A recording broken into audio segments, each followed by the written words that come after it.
L'Assemblée va à présent entendre une intervention de son Excellence Emomali Rahmon, président de la République du Tadjikistan. Je prie le protocole d'accompagner son Excellence que j'invite à prendre la parole devant l'Assemblée.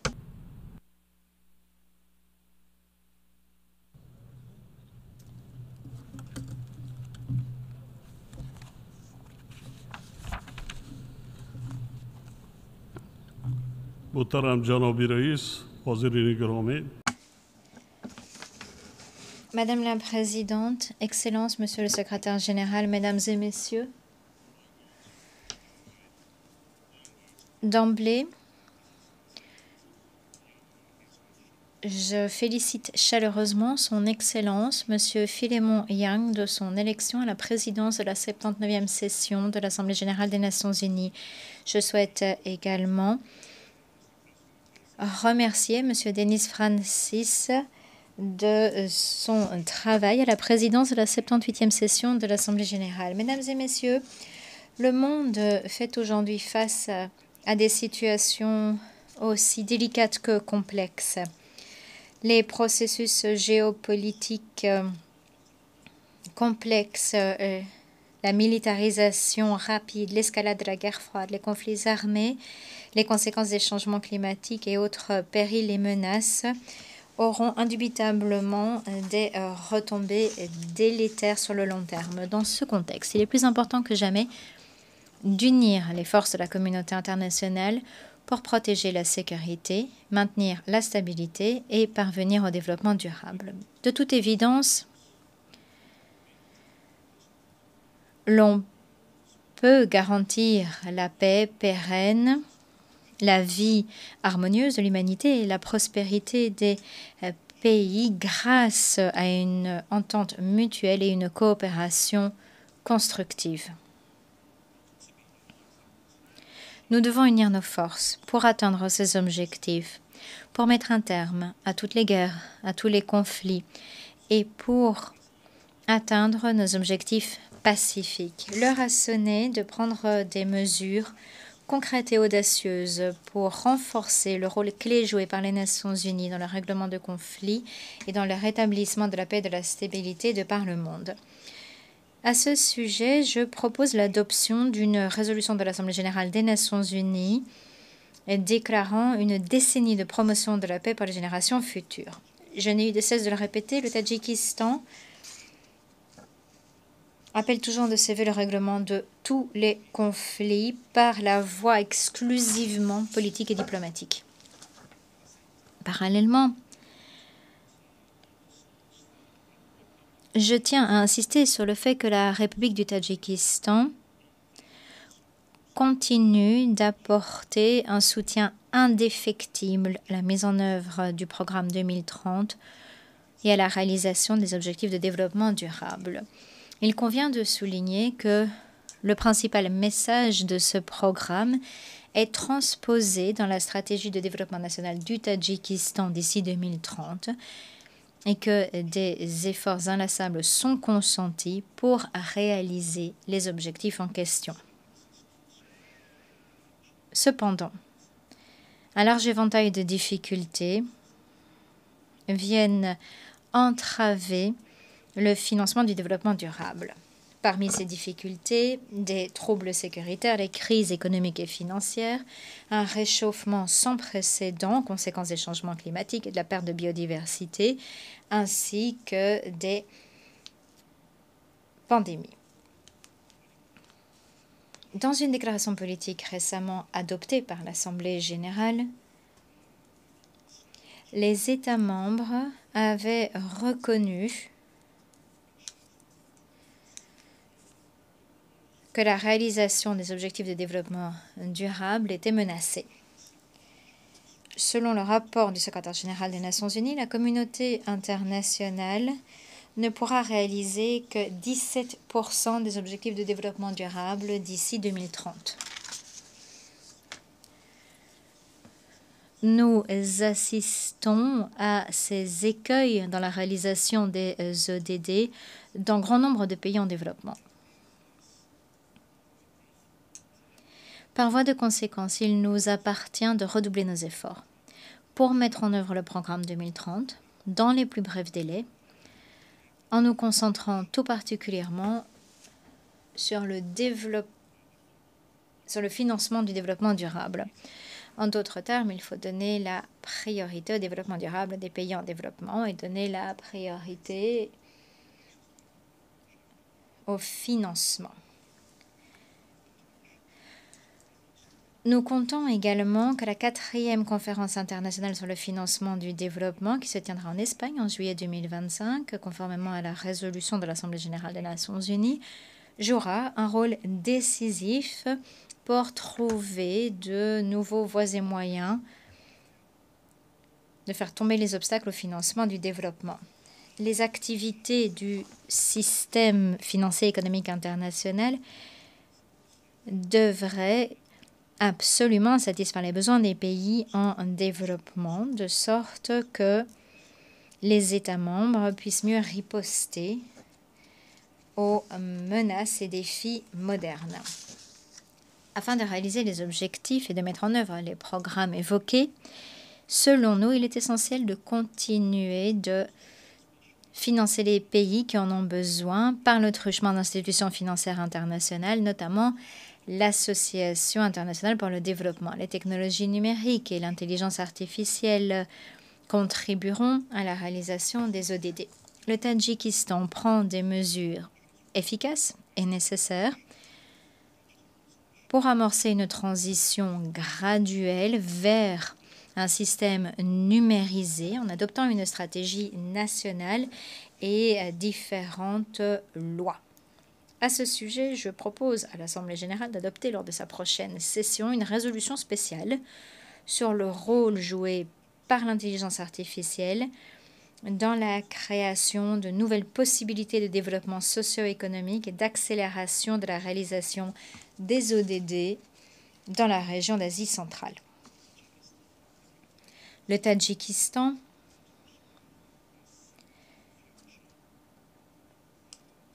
met en avant l'importance du sommet de l'avenir qui s'est tenu dans le cadre de l'actuelle session de l'Assemblée générale des Nations unies.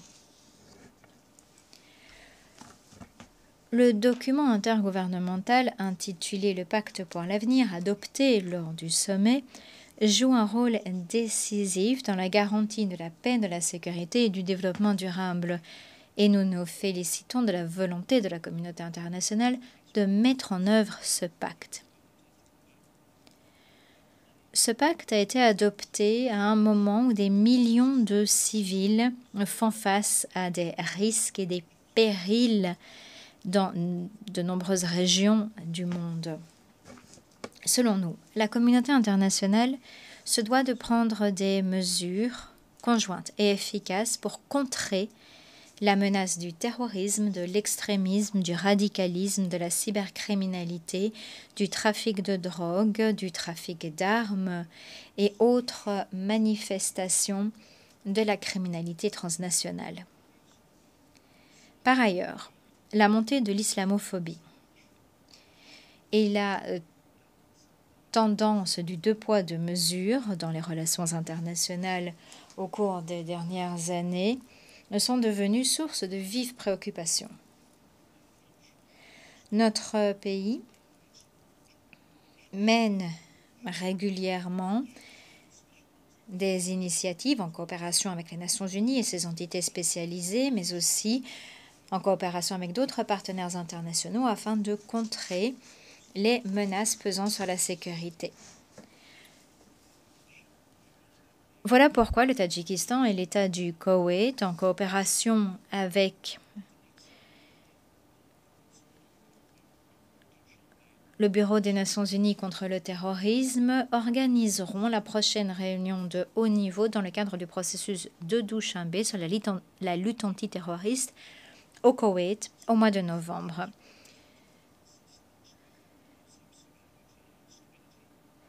Cette conférence sera l'occasion de nous concentrer sur les questions de la sécurité inclusive, de la stabilité et de contribuer à la poursuite de dialogue ainsi qu'à l'échange d'expériences et d'idées dans un climat de confiance. Mesdames et messieurs, sur les questions de sécurité, je tiens à rappeler que la crise palestinienne reste une source de vive préoccupation pour notre pays. La tragédie actuelle dans la région confirme, si besoin en était, qu'il n'y a pas de règlement militaire de la situation palestinienne. Le Tadjikistan est d'avis qu'un règlement concret et définitif du conflit n'est possible qu'en mettant en œuvre les résolutions des Nations unies portant sur la reconnaissance d'un État indépendant de Palestine dans les frontières de 1967. Nous espérons que les parties au conflit prendront des mesures pour parvenir à un accord de cessez-le-feu, convoqueront des négociations de paix. Nous espérons que la communauté internationale prendra des mesures tangibles pour rétablir la stabilité pérenne de la Palestine. En outre,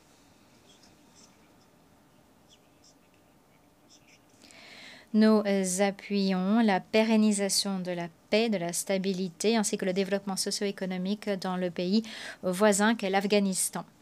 À cette fin, le Tadjikistan est toujours prêt à fournir son aide pour permettre le redressement et le développement des différents secteurs en Afghanistan.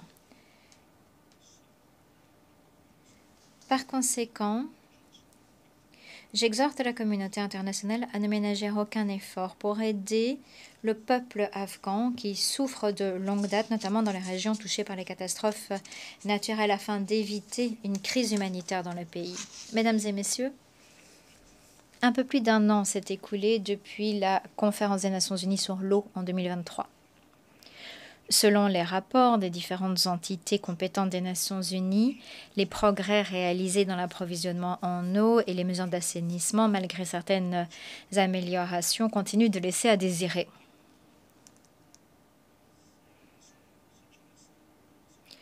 Le Tadjikistan coopère activement avec toutes les parties prenantes pour mettre en œuvre les engagements découlant du programme d'action pour l'eau qui est ressorti de la conférence des Nations unies sur l'eau en 2023. De telles réalisations et autres engagements et objectifs relatifs à l'eau seront tributaires de partenariats multipartites misant sur des stratégies intégrées, systématiques et cohérentes. À ce sujet, il convient de profiter pleinement de la plateforme de Dushanbe sur l'eau pour suivre les résultats de la conférence des Nations unies sur l'eau de 2023. Le processus de Dushanbe jouera un rôle décisif. C'est une plateforme de dialogue inclusif invitant toutes les parties prenantes à préparer la conférence des Nations unies sur l'eau à Dushanbe en 2028. Excellences, mesdames et messieurs, avec pour toile de fond les conséquences des changements climatiques, la communauté internationale doit travailler sur des stratégies collectives et des initiatives d'utilisation appropriée des ressources naturelles et ce, dans les différents aspects de la vie humaine. Au cours des dernières années, les catastrophes naturelles ainsi que de nombreuses sécheresses ont provoqué de graves dommages dans l'agriculture, l'environnement, les économies des pays en développement en général. 93% de notre territoire est couvert de montagnes et le Tadjikistan est aussi vulnérable au changement climatique en raison de la fréquence des catastrophes naturelles. Chaque année, les catastrophes naturelles nuisent à l'économie nationale du Tadjikistan à concurrence de centaines de millions de dollars et malheureusement, bien souvent, ces catastrophes font des morts. Les changements climatiques accélèrent la fonte des glaciers.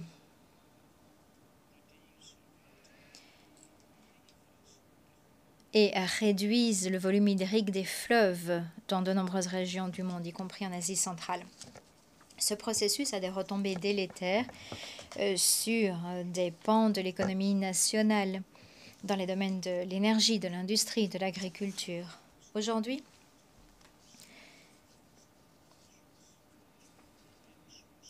plus de 1000 des 14 000 glaciers du Tadjikistan, principale source d'eau potable dans la région, ont complètement fondu. Et c'est une fonte qui s'accélère. Et ce, alors même que les précipitations et les glaciers du Tadjikistan représentent 60% des sources en eau d'Asie centrale. La déclaration de l'Assemblée générale des Nations unies de 2025 déclarant l'année internationale de la préservation des glaciers à l'initiative du Tadjikistan jette les fondements d'une coopération entre les parties prenantes. Conformément à cette résolution de l'Assemblée générale, le 21 mars a été déclaré Journée mondiale des glaciers. Et un fonds d'affectation spécial international pour promouvoir la préservation des glaciers a été créé sous l'égide du secrétaire général des Nations unies. La première conférence internationale de haut niveau sur les glaciers aura donc lieu à Dushanbe, au Tadjikistan, l'année prochaine. Je saisis cette occasion pour inviter les pays partenaires et les organisations à participer activement aux préparatifs de la conférence. Cette conférence internationale décisive, qui se tiendra en coopération avec l'UNESCO et l'Organisation météorologique mondiale, jouera un rôle décisif pour évaluer l'ampleur du problème et pour étudier des stratégies spécifiques et des solutions. Parallèlement, nous invitons tous nos partenaires à apporter leur concours financier au Fonds d'affectation spéciale internationale pour les glaciers. Il convient de souligner qu'afin de promouvoir davantage la préservation des glaciers, le Tadjikistan, aux côtés de la France, a lancé une autre initiative pour que 2025-2034 soit la décennie d'action pour les sciences cryosphériques.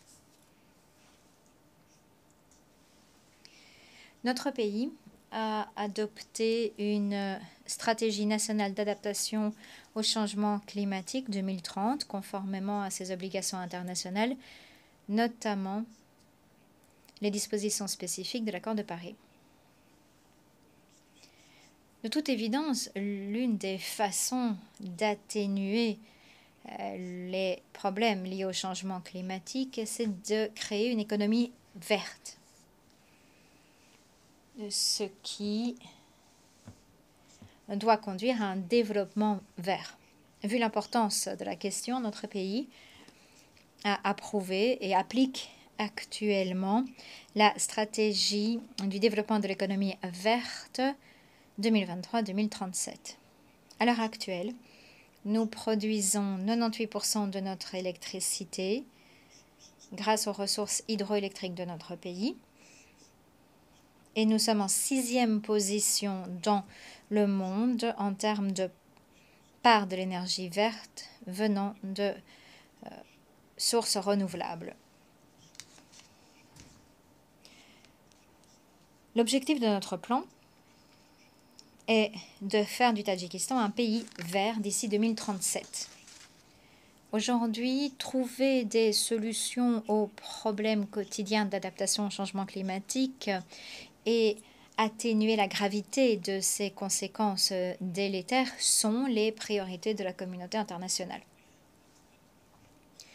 Nous espérons que les pays développés, les Nations unies et ses agences spécialisées, les institutions financières internationales influentes et d'autres entités internationales et régionales continueront d'accorder l'attention nécessaire à ces questions urgentes. Nous sommes absolument convaincus que la communauté internationale peut atteindre ses buts et objectifs communs grâce au dialogue dans un climat de confiance, à la compréhension mutuelle et la coopération constructive. Je vous remercie de votre attention.